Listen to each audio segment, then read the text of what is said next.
തീക്ക് പോണ്ട.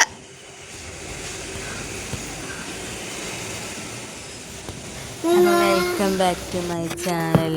എന്തൊക്കെയാണ് എല്ലാവരും വിശേഷം? സുഖം തന്നെയല്ലേ? ഞങ്ങളൊരു കുഞ്ഞു വ്ളോഗാണ് കേട്ടോ. കുറച്ച് സമയം ഞങ്ങളെ കൂടെ കേട്ടോ. എന്താ ചോദിച്ചാൽ ഇന്ന് ചോറൊക്കെ ഒന്ന് പുറത്ത് വെച്ചത്. വെക്കാൻ വേറെ കാരണമൊന്നുമല്ല. ഞങ്ങൾ കിച്ചണിൻ്റെ പുകക്കോയിലുണ്ടല്ലോ, ചിമ്മിനീത്തെ. അപ്പോൾ ആ പുകക്കോയിലിൻ്റെ അവിടെ ആകെ പൊട്ടിപ്പൊളിഞ്ഞിട്ടേ, അതിൻ്റെ ഗ്യാരണ്ടി കഴിഞ്ഞാണ്ട് അങ്ങനെ പൊട്ടിപ്പൊളിഞ്ഞതാണ്. അപ്പോൾ അത് പണിയെടുത്തിട്ടുണ്ട്. അപ്പോൾ അടുക്കള കത്തിച്ചാൻ പറ്റില്ലല്ലോ ഒരു ദിവസം, 2 ദിവസം എന്തായാലും ചൂട് തട്ടാതെ നനക്കാൻ വേണ്ടിയിട്ട്. അപ്പോൾ പുറത്ത് വെച്ചിട്ടൊന്ന് ചോറ്. അപ്പം ഇന്ന് അന്ന് നല്ല കരിക്കൊടുക്ക കഴിക്കണം, കഞ്ഞിക്കൊടുക്ക കേട്ടോ.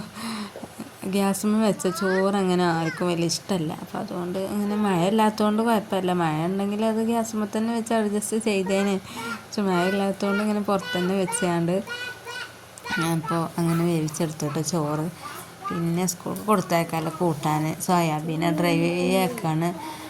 എണ്ണയിലിട്ടുകൊണ്ട് കുറച്ച് മസാലയൊക്കെ ഇട്ടൊന്ന് ഡ്രൈ ആക്കി എടുക്കുക. അപ്പോൾ ഈ കുറഞ്ഞ കനൽ ഏതായാലും അടുപ്പ് തീ കത്തണുണ്ട്. അപ്പം അങ്ങനെ കുറഞ്ഞ കനലിൽ വേവിച്ചാൽ വിചാരിച്ചിട്ടാട്ടത് പുറത്ത് വെച്ചത്. അല്ലാതെ ബാക്കിയൊക്കെ ഗ്യാസുമ്മ തന്നെയായിരുന്നു ഉണ്ടാക്കിയത്. അപ്പോൾ ഓനും ഉണ്ട് കേട്ടോ കൂടെ. ഓരോ വിശേഷങ്ങൾ പറഞ്ഞ് നമ്മളെ പണിയൊക്കെ എടുക്കുകയെന്ന് പറഞ്ഞാൽ നല്ല ഇഷ്ടമുള്ളൊരു കാര്യമാണ്. അപ്പോൾ അതിന് ഓരോന്ന് പറഞ്ഞ് ഓനും കൂടെ ഉണ്ട്. അപ്പോൾ അങ്ങനെ അത് റെഡിയാക്കി എടുക്കുന്നുണ്ട് കേട്ടോ. അങ്ങനെ നമ്മളപ്പോൾ എന്തെങ്കിലുമൊക്കെ എടുത്ത് സഹായിക്കാനൊക്കെ ഇഷ്ടമായിട്ട് എന്തെങ്കിലുമൊക്കെ പണി പറഞ്ഞാൽ. അപ്പോൾ അതൊക്കെ കണ്ട് അങ്ങനെ. പിന്നെ എല്ലാവരും സബ്സ്ക്രൈബ് ചെയ്ത് സപ്പോർട്ട് ചെയ്യണം കേട്ടോ. നിങ്ങൾ ഫീഡ്ബാക്കൊക്കെ കമൻറ്റിൽ അറിയിക്കണം. പിന്നെ എൻ്റെ കുക്കിംഗ് വീഡിയോസ്, റെസിപ്പി വീഡിയോസൊക്കെ ഉണ്ട് എൻ്റെ ചാനലിൽ, അതൊക്കെ കാണാം കേട്ടോ. അങ്ങനെ സപ്പോർട്ട് ചെയ്യുക.